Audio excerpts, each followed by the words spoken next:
Alright, cantik. Elemen Tengok saya setting sikit 2 jari je. Kat sini lah.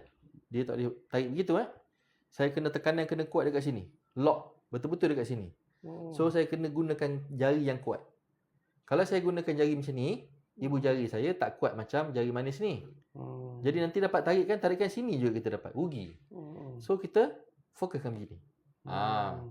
Ibu jari pula saya akan tekan. Ibu jari saya ni akan tekan dekat dengan plantar tendon. Alright.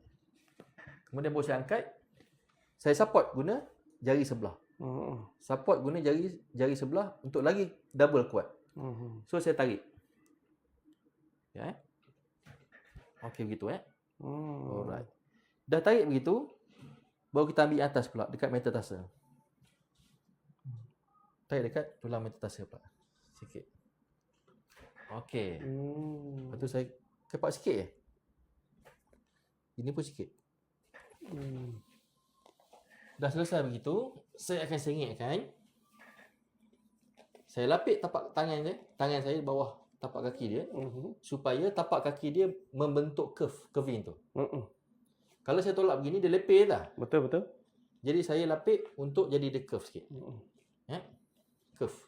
Kemudian saya letak ibu jari saya dekat keyboard dan saya tekan. Alright. Dah tekan begitu, saya sendal. Saya tolak sikit. Dah selesai. Saya buat resetting balik. Ni lock dekat dia punya belakang calcaneus dan juga Achilles tendon. Saya lock depan gitu, saya gerak. Macam tu.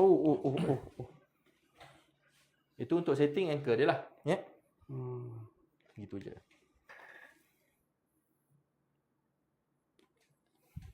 Okey. Daripada tadi, memang sini tetap sengit lagi. Dia punya buku lali. Tapi jari dia nampak. Jari dia sama dah. Jari dah sama. Tadi panjang kan?